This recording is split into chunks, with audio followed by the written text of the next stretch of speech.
webinar. So thank you for your patience. All right. So I want to hear from you of all the crazy diets that you have tried. Okay. Let's share them in the chat. Yes. So tell me the crazy diets you've tried.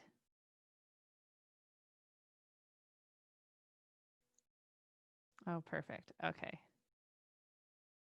All right. You guys are so patient. I love it. Okay. Oh, the grapefruit diet, Weight Watchers, Mayo diet, Weight Watchers again.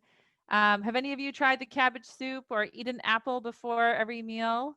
Has anyone ever tried the, just eating meat only, paleo, diet center, Weight Watch, is Optava? Yeah, cabbage soup is nasty. Crazy dots you stick on your wrist. Oh my goodness, I have not heard that one. Crazy, right? We do these crazy things. Starvation, yeah. Cabbage soup again, right. So we have done some crazy diets. And when you're thinking about these crazy diets, why do you think you're willing to do them? Like, why do you think you're so willing to put crazy dots on your wrist or starve yourself or eat just cabbage soup or just grapefruit? Why do you think that's happening?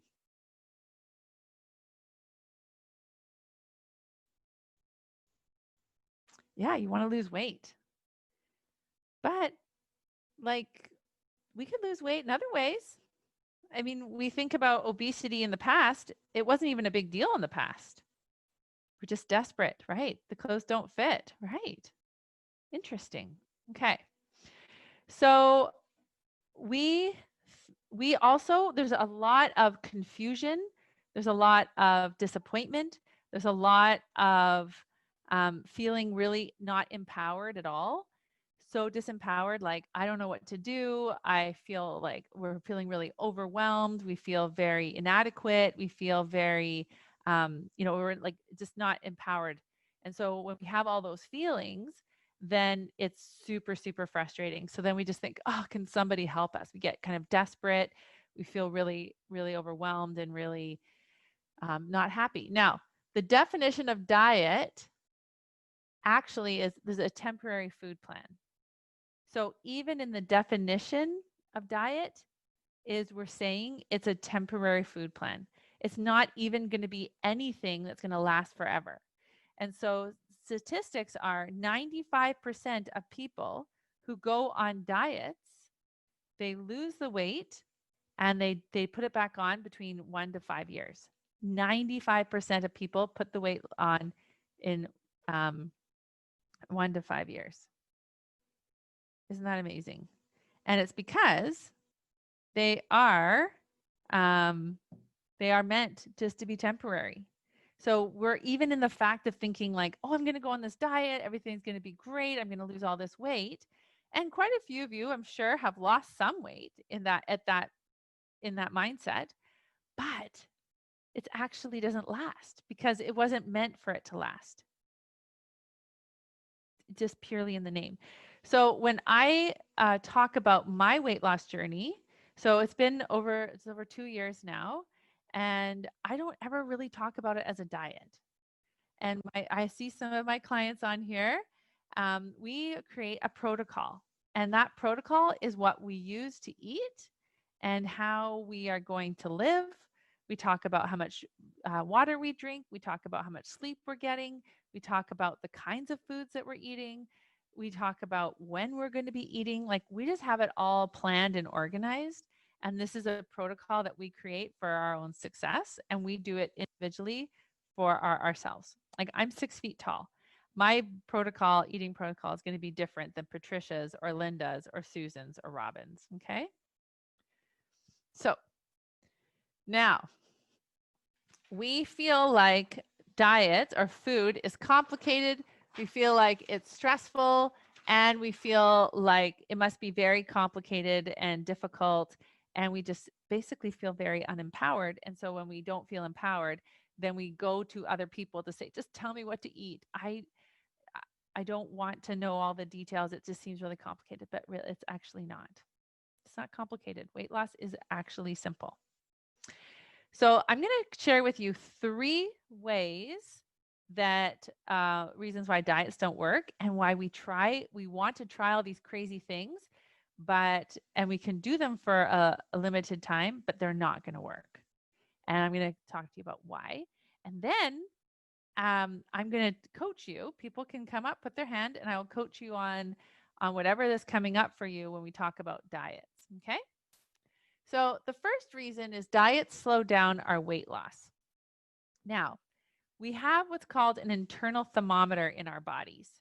So just like right now, I just actually coached a lady this morning from Las Vegas, and she said since July 1st, yesterday was the first day the weather wasn't under 3 digits, and it was 98 degrees. So it's super, super hot there. And so being super, super hot, our house has what has like air conditioning and heaters. And so because we want to live in a place that has, good room temperature. And so that way, the air conditioning will go on if the weather outside is really hot. And so it will help, it'll boost up the air conditioning, and then in the inside of the house is nice and like a nice bearable room temperature. If it gets really cold out, then the heater will go on and it will help the house to be that same temperature. It's very similar to our bodies. Our bodies are used to having a certain amount of calories. And remember, calories are literally just how fast something burns. So you can have calories for wood. You can have calories for metal. Like metal has a certain amount of calories because it's saying this is how much I have to burn, and this is how fast it needs to burn before it's melted or it's gone, disintegrated, like the wood. So like birch is going to have a different calorie than sycamore. That's going to be elk. That's going. Elk's not a plant. Elm, right? They're a maple tree. They're going to burn at different levels, and that's all food is. But our bodies get used to having a certain amount of calories, a certain amount of fat, carbs, and protein that they burn, okay, and that they store. So when we diet and all of a sudden we're restricting how much food we're taking, then our bodies get very stressed. And when our bodies get stressed, it releases high levels of cortisol and adrenaline. And when you have high levels of cortisol and adrenaline, this actually slows down our body's rate of calories burned. So our bodies actually get worried and they're like, oh no, what are we? We need to, we want to have enough. So we have what's called a basal metabolic rate. So our basal metabolic rate is how much energy our body needs to store, to run. So like we have organs that need to be run. We have all these different functions.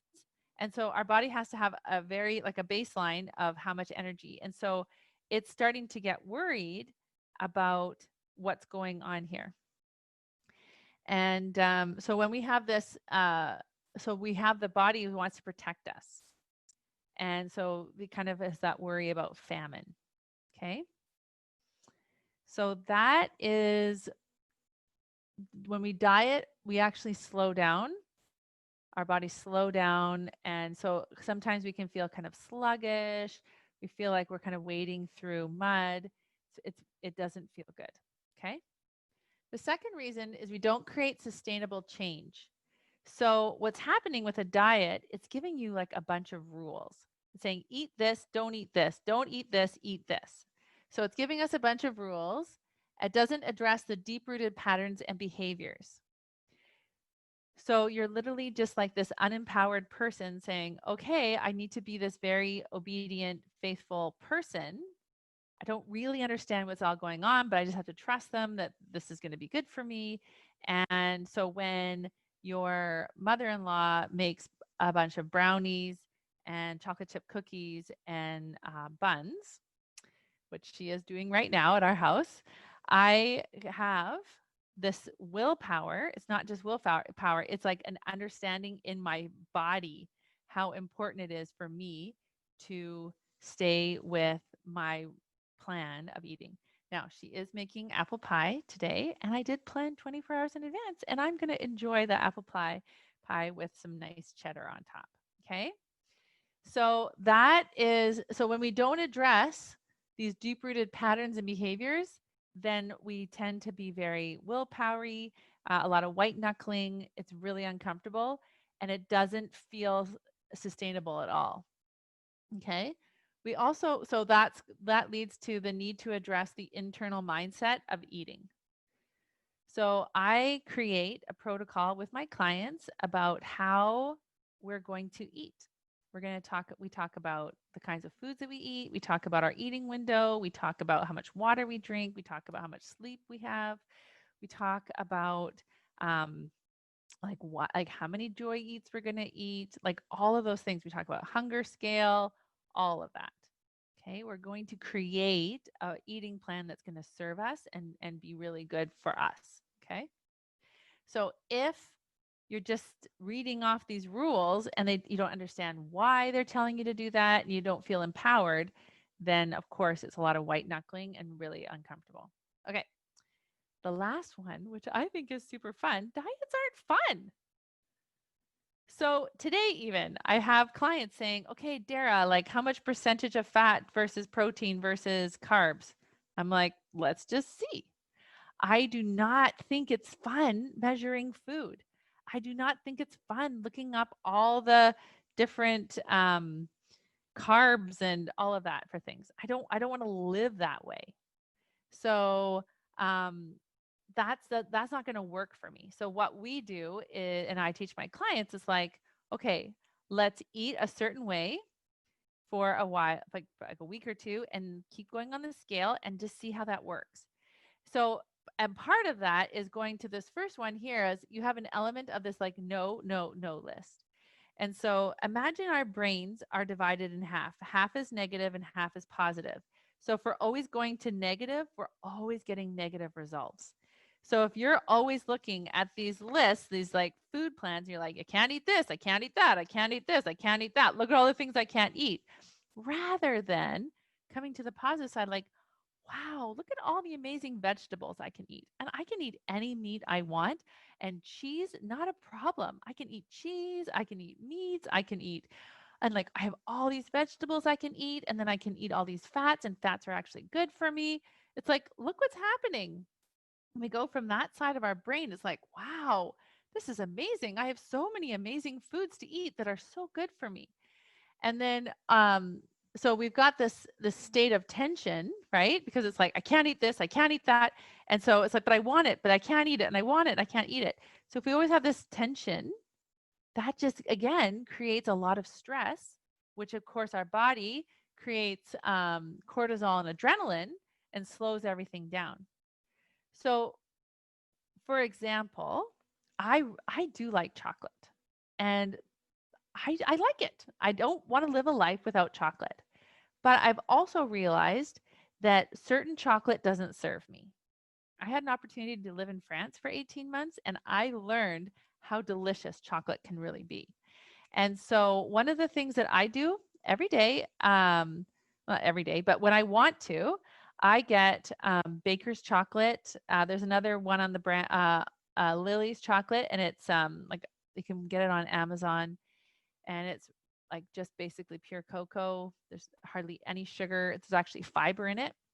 And I melt that down and I put in like unsweetened coconut. Sometimes I make my own peanut butter cups. And so I get natural peanut butter. So I melt the chocolate. I have silicone muffin containers, like those silicone, a dozen, and I'll melt it. I'll put the chocolate in, put it in the freezer, and then I'll come back and put some peanut butter, and then I'll put the chocolate on top. I freeze it, and I have them really thin. And every once in a while, I just get some chocolate because I want the way I eat food to be. And cocoa is actually really good for you. It has lots of vitamins and minerals and things in it. So I want the way that I eat to be really fun. I love eating cheese. I love eating meat. I love eating so many vegetables. And I focus so much on the things that I love to eat. I also focus a lot on how amazing it makes me feel when I treat my body so well. So when I have fish that I know came from the ocean, when I have beef that is like this really great, fatty, delicious beef that has so many like nutrients and things. I feel really proud of myself when I'm eating broccoli and cauliflower. And I think about them growing in the ground and like all these beautiful minerals that are going and making my bones stronger. I'm almost 47 and I'm like, I got to take better care of my bones. I want to have more calcium in my bones. Okay. So, so when we have this incredible state of tension, then of course it's like white knuckling and all of that. It just doesn't work for so long. And then the last part of this is diets aren't fun. We change the relationship with food. So just like I was saying, like when I really think about eating cabbage and eating cauliflower, like we have about 5 garden beds outside, and right now we're still having the potatoes. We've just finished our beans and peas. The cabbages aren't doing as great, but that's okay. And the tomatoes, they're pretty small. But when I think about that, like I got the best soil that I could buy, and I get the fertilizer, and I water it, and I take care of it. And when I eat that in my body, I just think, wow, I'm really doing a great job for me. I'm really taking care of me and my body, and that feels wonderful. It feels so abundant, and it feels so I have so much gratitude for myself. That's it's a really interesting snapshot of all these crazy diets because we felt like that it was complicated and hard, and weight loss is hard. Like I think that's really complicated, hard. What are other thoughts you have when you think about weight loss? I love always hearing from you guys.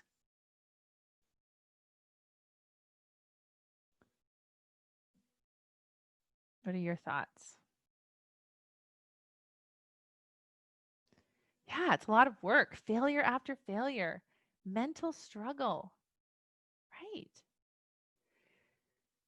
So when you hear these three, these are, and I could go on and on and on. Takes a lot of time and planning.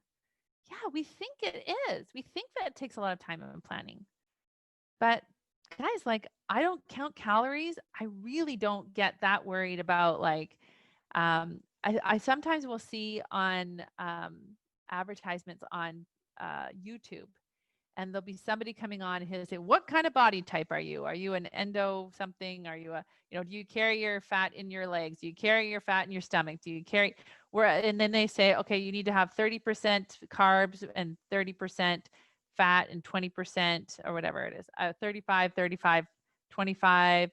And they'll do these like percentages and make all sorts of promises, and they're going to tell you to buy their thing, and you have to be so dependent on your phone to calculate how much energy each food has. That is no fun to me. And the fact that I've lost 50 pounds without counting calories or exercises means that it actually isn't complicated. It doesn't have to be hard. It doesn't have to be difficult.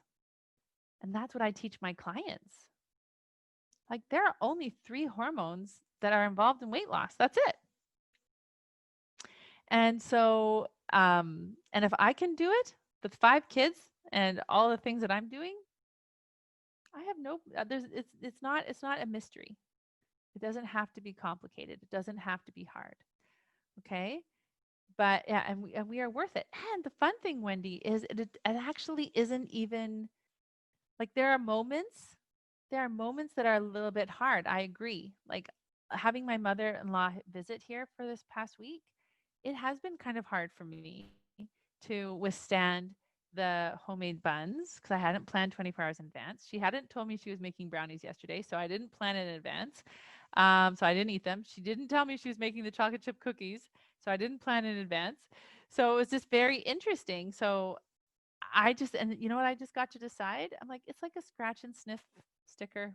Smells really good. And I've had lots of buns, but it gets easier to make wise choices. That's right, Wendy. Because what's happening is we're starting to build trust with ourselves, and we're starting to understand, we're debunking a lot of these old thoughts. Okay.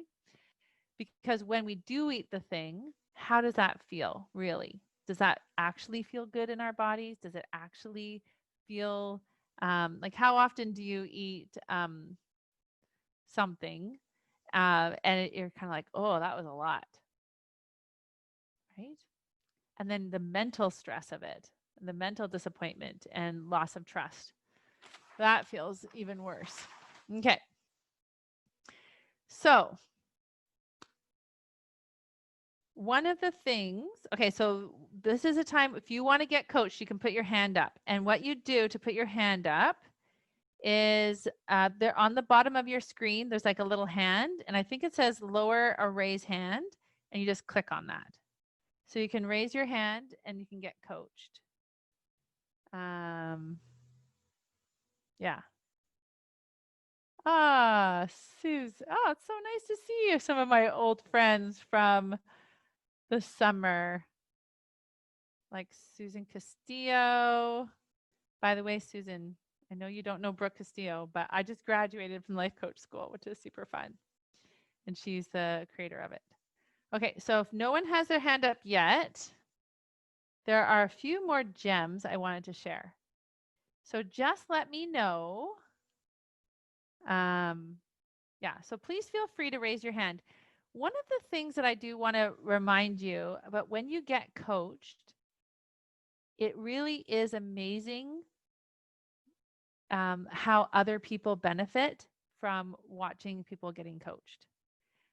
One of the things that I really learned, I learn a lot from, or I get the feedback because I'm on the other end. I get emails from people saying, "Oh, thank you so much for getting coached. That I really learned a lot from that other girl being coached, and I was really surprised. I'm really happy that I'm not the only one."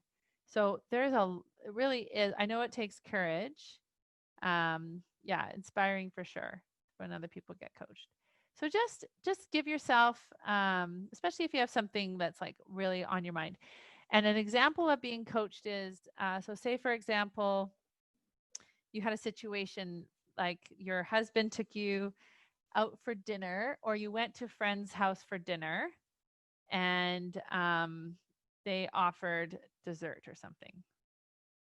Okay, right? So what do you do? Like, so some situation like that.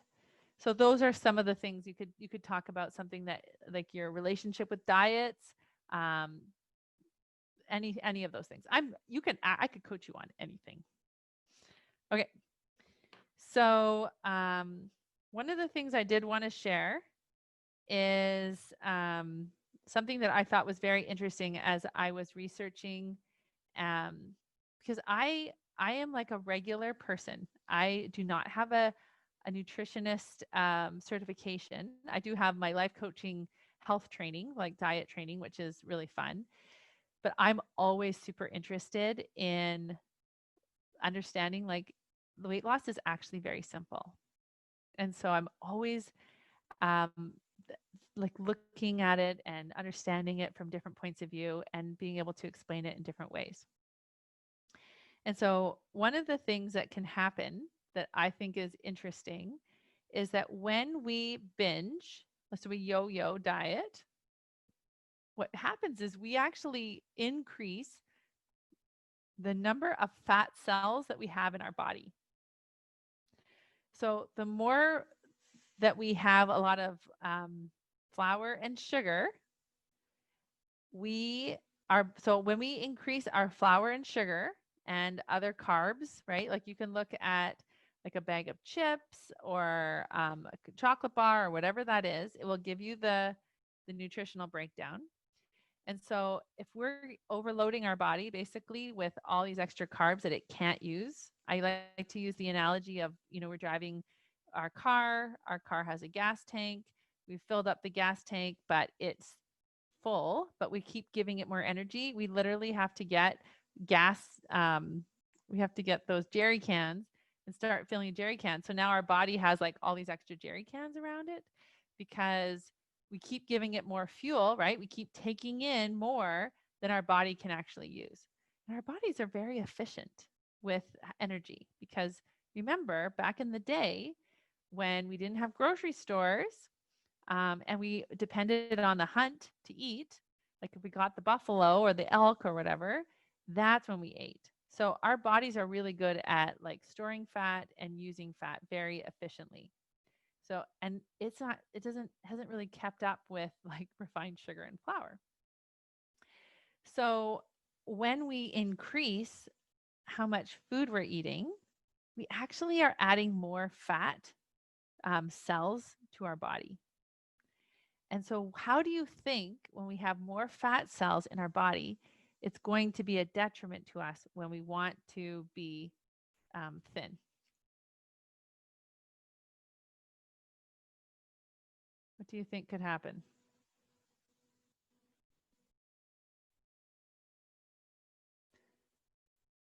It is true that they never go away. That's right. They never go away. So it's an interesting. So one of the hacks that I like to do when I'm thinking about weight loss and about maintenance is the more that I learn how basic our bodies are. I mean, because you think about it, weight loss, like Weight Watchers and all these diets and all these publishers, they want us to be dependent on them because that's what a diet is, right? It's like I have to be very dependent. I don't have full understanding. I don't really get it, but I just have to keep following what they say.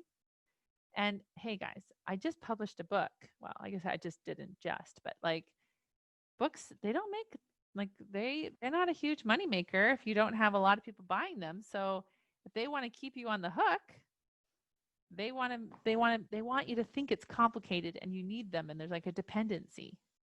Well, I'm here to tell you it doesn't need to be that way. So interesting. So that was one thing I thought was I wanted to share with you was this idea of when we have these yo-yo diets, then we're actually setting our bodies up for a lot of not success, obviously. Yeah. So other thoughts? If you don't want to be coached, that's fine, but I'm here to answer any questions. You know me, I love coaching people. It's one of my favorite things to do.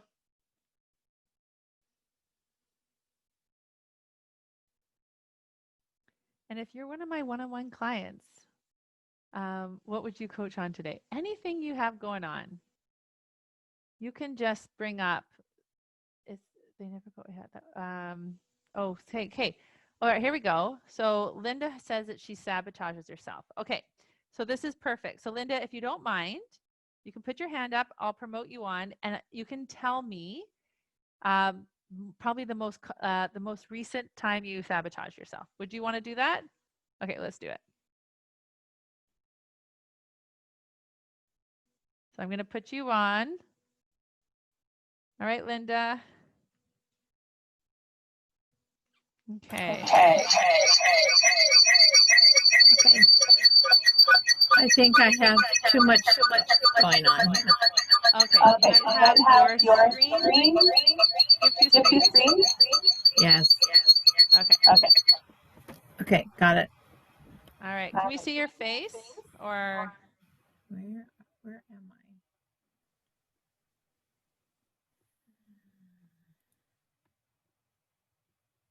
Not seeing where it says video. Yeah. If not, it's okay. It's always just nice to connect face-to-face. Yeah. It should be here, right? I don't see. Yeah. I just so see a microphone. Okay, we'll just coach you. It's fine. Okay. So tell me an example most recently of when you sabotaged yourself. About 45 minutes ago. Okay. I was kind of down and I thought I just want something to eat right now. I don't want to go home and eat it. And so I stopped in at Taco Bell and got an egg something or other with two terrible donut doodad things that were full of stuff that don't sit well in your stomach. Okay. So let's slow it down a little bit. In your car, okay? So you're in your car and you're driving, and you said you were kind of feeling down. So what were some of the thoughts that you had that was feeling down?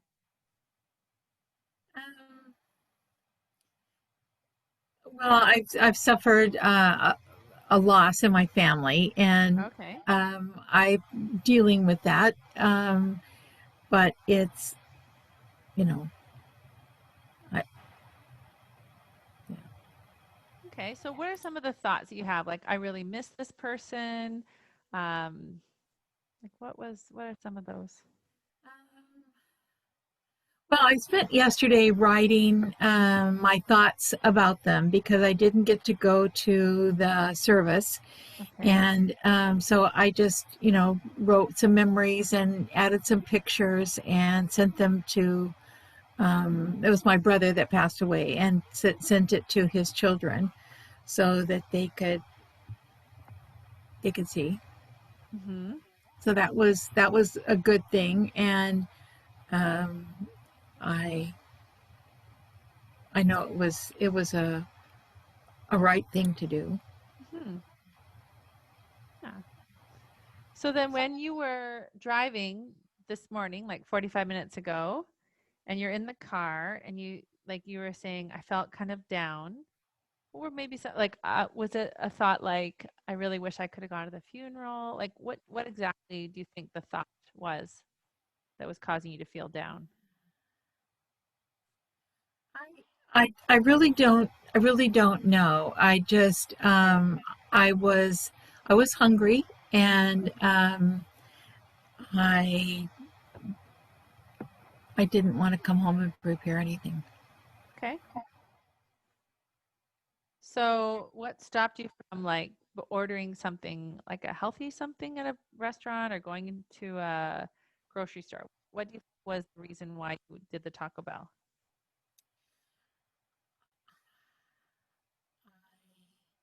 I don't know. I Okay. Yeah, I don't know that there was a lot of thought. It was just easy and convenient Okay. to go through a drive-through Okay. rather than Oh, to there you get go. out of the car. So, Yeah. Okay. So even that.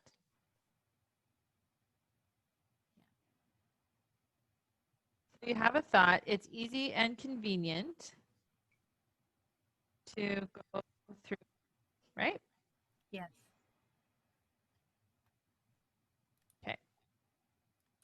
When you had that thought, because another thought you have is, I'm just feeling really down right now. Yeah. Because even that thought, I'm feeling down. I'm feeling down right now. How do you feel when you have that thought? Um, I think it's like you just don't have a place where to put your feelings. And even though I did, write a lot yesterday, I don't think I have closure. Um, yeah, I don't know. And I have been on the programs. So do you kind of feel groundless? Mhm. Yeah. Yeah, and a little helpless. Where my husband's had a urinary tract infection, and that always sets the house off a little bit because uh, he's not easily managed during that time, confusion and that kind of thing. And while he's on antibiotics now, he's still difficult at times. So Yeah, I think yeah, that's all plays part into it. yeah. But I have lost weight on the protocol, and I've kept it Yay! off. So that's good. And I yeah, I do understand the idea that it's just choices. It's just a matter of making the right choice and staying away from the flour and the sugar. Right. So that's great. Like I totally remember talking to you and all of that. I think that's awesome.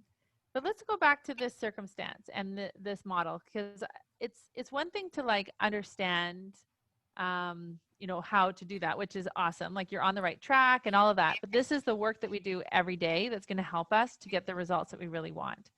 So, for example, the circumstance is brother passed. The thought is, I'm feeling down right now. And then you have the feeling of helpless. And when you're helpless, you go to Taco Bell and order food. And did you say it made you feel sick afterwards? Well, it came with these two cinnamon, I don't know what they were called, like a donut, I guess. Oh, yeah. Hmm. And it had something in the center. I mean, they were kind of tasty going down, but they don't sit well when you eat Uh-huh. them. Yeah, right? Okay, so you go to Taco Bell and order food that made you feel sick afterwards. And then the result, guess what the result is of that, Linda? I probably will gain some weight. Well, you're still feeling down, Yeah, yeah. right? And you're feeling down you're feeling helpless to make yourself feel better.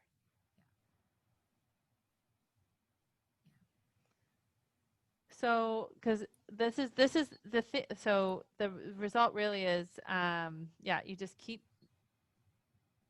feeling down, and in fact, you feel like not only are you mentally feeling down, but now you're feeling physically down Right. and physically. Okay. So the interesting part about this is the circumstance is just that your brother passed away. So that's neutral. It's factual. And so we think it's because your brother passed that you feel helpless. And you think it's because your brother passed that you go to Taco Bell and you order food that made you feel sick afterwards. And you think it's because your brother passed is what's causing you to keep feeling down, both mentally and physically. But really, it actually has nothing to do with the circumstance of your brother passing. It has to do with the thought, I'm feeling down right now. And when you felt down, that caused you to feel helpless.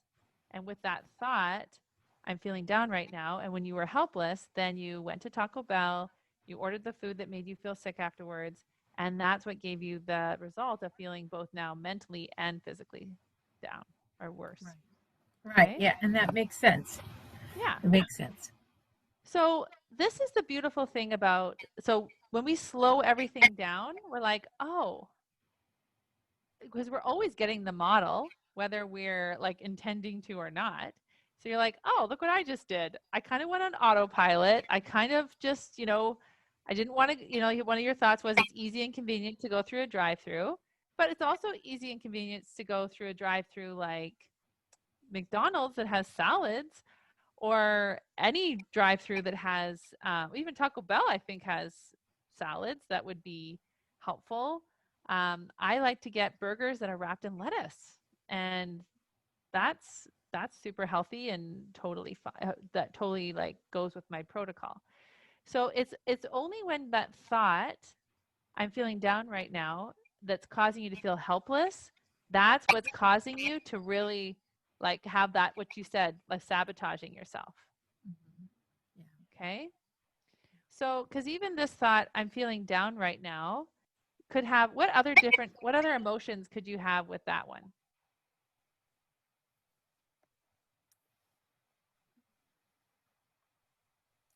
Well, I think just being alone is part of it. But even that thought, like I'm feeling down right now, could you feel some compassion for yourself? Uh,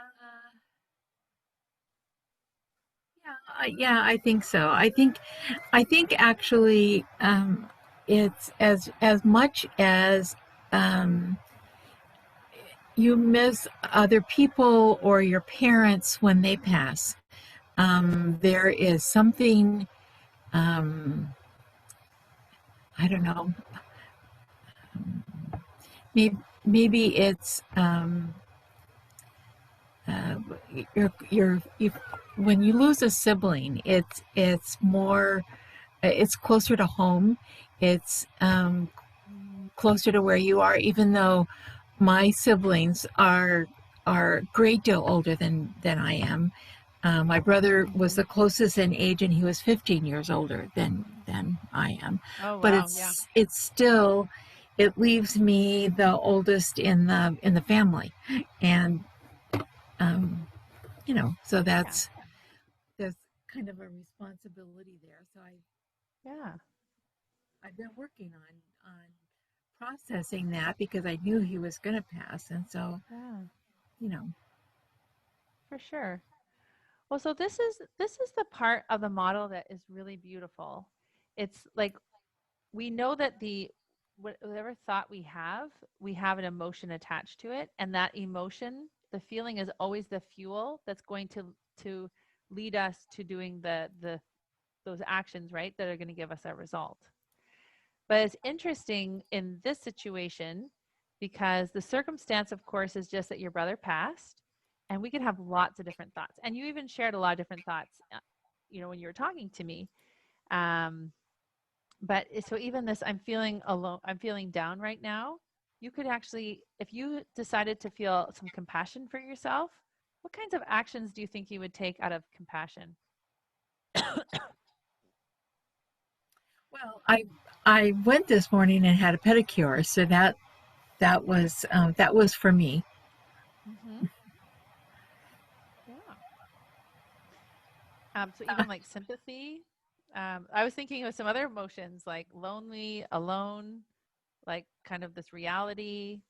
Like I want you to just think about all the different emotions that even that one thought, I'm feeling down right now, can lead you to, and then remembering that the emotion is the fuel that's going to lead you to the actions that are going to give you the result. So that's super interesting. So one of the things that all of us can pay like learn from, and I think a lot of us can relate to, is that we have given food a lot of different roles. Like we've said, food solves for loneliness. Food solves for disappointment, right? Like we turn to the food because there actually is a dopamine release when we eat, especially sugar and flour. We definitely get more um, release of that. But that's actually not solving the problem that we have. When your brother, when your brother has passed, there is definitely a level of, and there's all the stages of grief, right? Right. And the only role that food has in the stages of grief is just to keep our bodies healthy. Like we just need to make sure we have nutritious food that's going to keep us being healthy so we don't get sick on top of, because we have a lot of different emotions that we're feeling as we're mourning the loss of our sibling. Well, I have been working on putting. I'd rather do thing. I'm a doer rather than I don't like pity parties, so I have been organizing photographs and sharing them with family and trying to get some information on you know family history and sharing that with the family. So I feel like that's been a positive way to use my brain and occupy my brain Mm-hmm. than to um,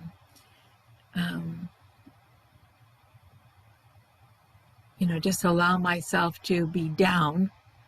Right. It's been very fun to to channel that in a different way, and the pictures have been great. And it's something I needed to do because they were it was on the to-do list, and I hadn't done it. Mm-hmm. So um, yeah, I actually hired somebody to help me scan pictures, and um, if I could share them and get that off Yeah. my list. Right. So this is just interesting, Linda, as I'm listening to you talk. So there's because the thing is we're always running models. Remember? We're always getting these results whether we realize we're doing it or not. So even the circumstance, of course, your brother passing, and then you had the thought, I don't like pity parties.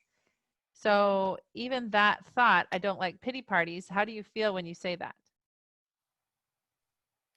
I I I feel victorious when I don't just sit and feel down. You know that I'm actually putting something else in my head that's more positive. Mhm. So that's so you have the feeling is victorious, and then your action is like hire someone to scan the photos, organize the photos, share them, write things down, like see, and then the result is you're not participating in pity parties, you're actually celebrating your brother's life. Right. Right. Interesting, right? Yeah. My brother Another one. actually wrote a lot of stories about the family, so I just, that's kind of continuing his legacy Yeah, as well. So, right. So, one of the things I just want to share with all of us on this call is just the idea of knowing that life, one of the tools I love to teach is the 50-50, and knowing that half of life is going to be, hard, and half is going to be like great. And that it's, in order to have light, we need to know darkness. In order to feel joy, we have to feel pain. So, one of the things that a trap that we can fall into is if we notice that there's going to be some negative emotions coming on or negative things, not to resist them or avoid them. Because if we resist and avoid those negative emotions, then we spend a lot of energy trying to avoid and reject them. And now we're off balance. So instead of avoiding and rejecting them, we're like, oh, this is the moment where I'm just going to cry and be really sad because of this negative emotion. And just because we say negative doesn't mean it's a bad thing. Like, in order to, for us to really feel joy, we really have to feel sorrow. So that's just one thing I just want to offer to all of us is that it's okay to let yourselves feel sad. It's okay to feel vulnerable. It's okay to feel disappointed. It's okay to feel helpless. Because when you can feel helpless and just be okay with being helpless, then guess what? You're going to be helpful. And it sounds like you're being very helpful when you organize the pictures and write these things to your nieces and nephews and all of that. So what's coming up for you when I share that? well, it what I'm hearing is that I need to continue focusing on me and my goal of having less of me to share with others. So, because I have felt really good that I haven't lost a lot of weight, but I've lost 6 pounds. So 6 pounds is huge, Yeah. and so that's the first 6 pounds, and now I'm ready for the second 6 pounds, Yeah. and then to feel kind of defeated because I just caved into an instant gratification. Hmm. um, it doesn't feel well, and I feel so much better when I eat something healthier. um, yeah. Well, so even in this model where you felt helpless, so instead of just trying to avoid helplessness and like, eat something that wasn't on your plan, you could just say, oh, this is the time of day where I'm feeling helpless. And instead of like going and trying to buffer, right? And trying to like take that feeling away, so avoiding and avoiding and rejecting it. You're like, "Oh, I'm just going to sit in my car right now and I'm just going to feel really helpless. Like, this is just really sad that my brother's passed and that I'm the only one left." And so just even if you could allow yourself just to feel helpless and just be in that helplessness, that's going to make such a difference. And then you don't have to turn to that food, because that food doesn't actually solve it, and in fact it made it worse because now physically you don't feel as good, and you've broken your trust with yourself because you have done 6 pounds on your own since, like, middle of July. And it feels good, and Yeah. um, you know I I know I feel better when I'm not eating the bread Mhm. and I'm not eating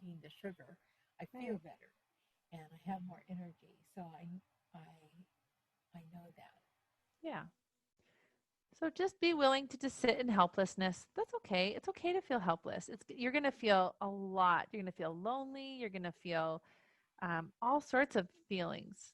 That's, we're going through the process of grief. It's totally normal and natural. I'd rather be a conqueror, though. That's okay. But you know what, Linda? You can only be a conqueror for half the time. Okay. And the other time, it's in order to be like a conqueror, you have to have some moments where you feel defeated because that's the opposite. But let's not avoid them or resist it. Just be like, oh, I'm feeling really defeated right now. And maybe that's when you just say, oh, let me just feel a little bit defeated.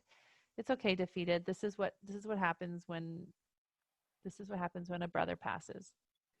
And the other thought I want to offer to you, Linda, is when you have someone significant in your life that passes, isn't it wonderful that you have feelings of sadness and feeling of, because that meant that you had meaningful relationships, you had love, you had all these great experiences with him. So of course, it's just natural and wonderful that you can just be like, oh, I'm sad. Because imagine what it would be like if your brother died and you're like, whatever, I don't care. Right. Yeah. No, Right? I am blessed, and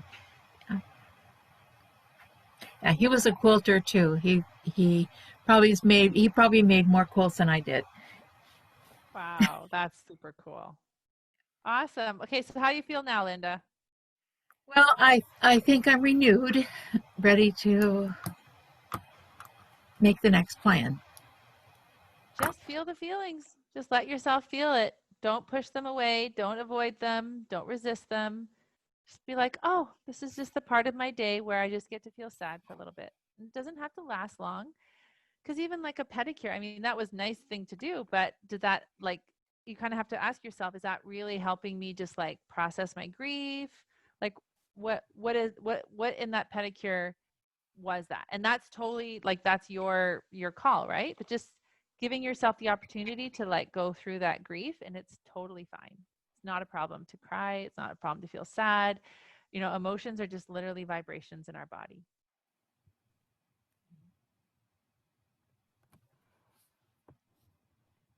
Okay, and just don't have any judgment about it. Just love on yourself. Okay. Any other thoughts? No, I I think I'm just going to drink more water today and see if I can't feel better. Just love yourself. Just love yourself. You're like, you know what? That just happens. I just made a choice. It doesn't define me. I I was feeling really sad. I felt helpless at the time. I just ate it. It's not a big deal. Okay. We don't want, it's not all or nothing. It's like I just made a choice. Didn't really serve me totally, but it's not the end of it's not the end of the world, and I'm gonna, yeah. So let's just drop the judgment, okay? Okay. All right. Thanks for being so brave. This really helped other people. All right. Who else wants to get coached? Coached. Um, so I got a question from Leanne. She said, you said you will be planning ahead for the pie you're having tonight. How do you plan ahead? Okay. So when I talk about that, planning ahead, okay, how do I do this? I think I just, oh no. How do I get Linda off of here? Hi.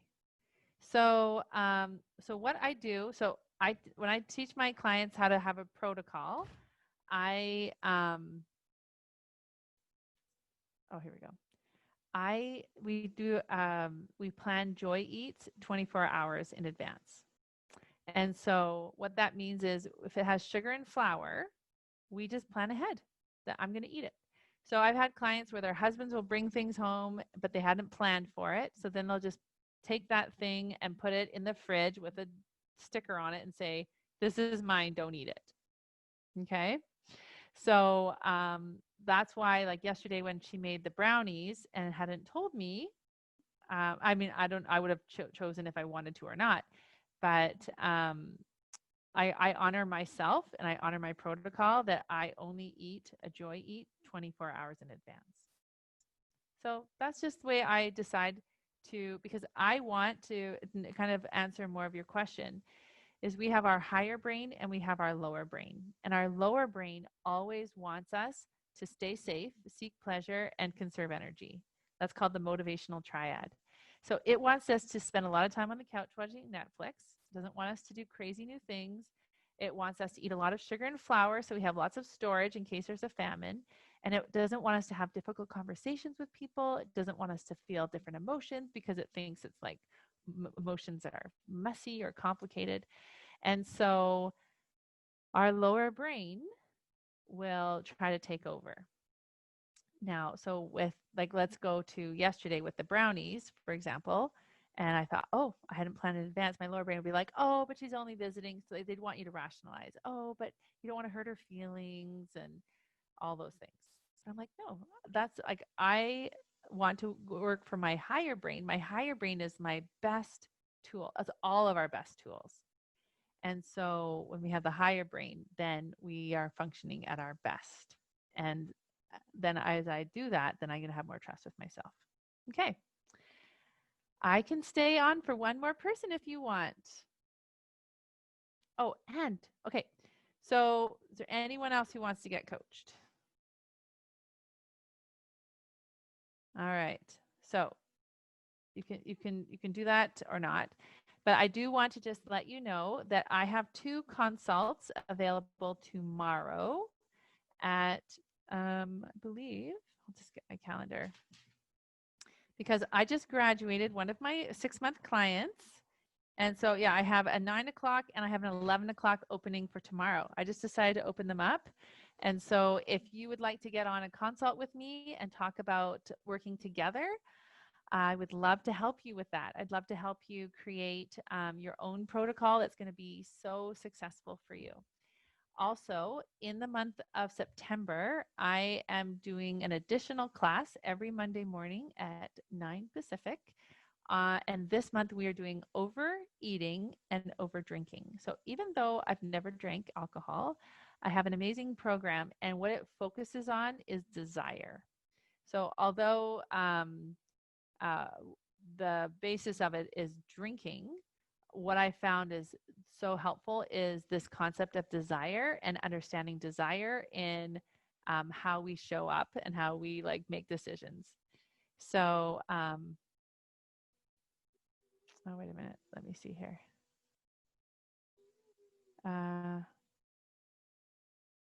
Oops. When you muted my, oh, oops. Oh, oops. Okay. Asked to unmute. Oh, now you can see the camera icon. Oh, we can see you. Oh, that's too bad. Linda's so cute. And Linda's has one of the coolest granny flower garden paper piece quilts I've ever seen. I wonder, are you in your studio, Linda? Because it really is a beautiful quilt. It's so cool. Yes, I am. Okay, I gotta just show people because it's crazy beautiful. All right. Can you show yourself? Oh, see, there's Linda. Oh, there we go. Isn't that so cute? It's like the most scrappy vintage. I love it. It was like when I first met her, I was like, I want that quilt. Yeah, isn't it gorgeous? All right. Took a class too with Oh, funky. Pam Hadfield. Fun. We should just do like a Zoom call one day where everyone just shows their cool quilts they're working on. We should do that for sure. All right, so I want to let you know that yes, so if you want to meet with me on Thursday tomorrow, I have those times available. And so every month I'm adding an extra class where I teach and I coach as a group. So even though you work with me one-on-one, you get me once a week, 1 hour a week, but you also get to be part of the group call.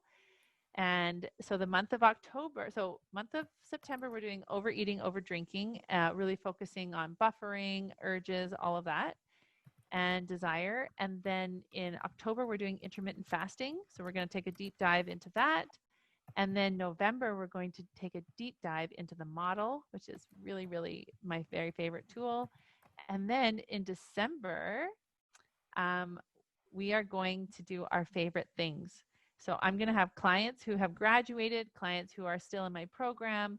They're going to share one of their favorite tools that I've taught them, and they're going to share it with each other, and they're going to learn from each other. So that's because in December, these are some of my favorite things. So that's what we're doing. So I love coaching you all. I love helping people. Not, I always joke that weight loss is actually a byproduct of the work that we do. Sometimes I'll have my one-on-one coaching calls with clients and I will forget to ask how much they weigh, because so much, like kind of what I was talking with Linda about, was we think that food is going to solve a problem, but the only problem that food solves is giving us, like, our bodies nutrients and fuel. So that's what I want to leave you with. Thank you so much for your patience. I apologize about the sound. I'm always going to do a sound check now. So now I'll be more vigilant. So anyways, I hope you are all well. If you have any last questions, you can ask them to me. Oh, you're welcome. Thank you so much for coming. Take care, everyone. Bye-bye.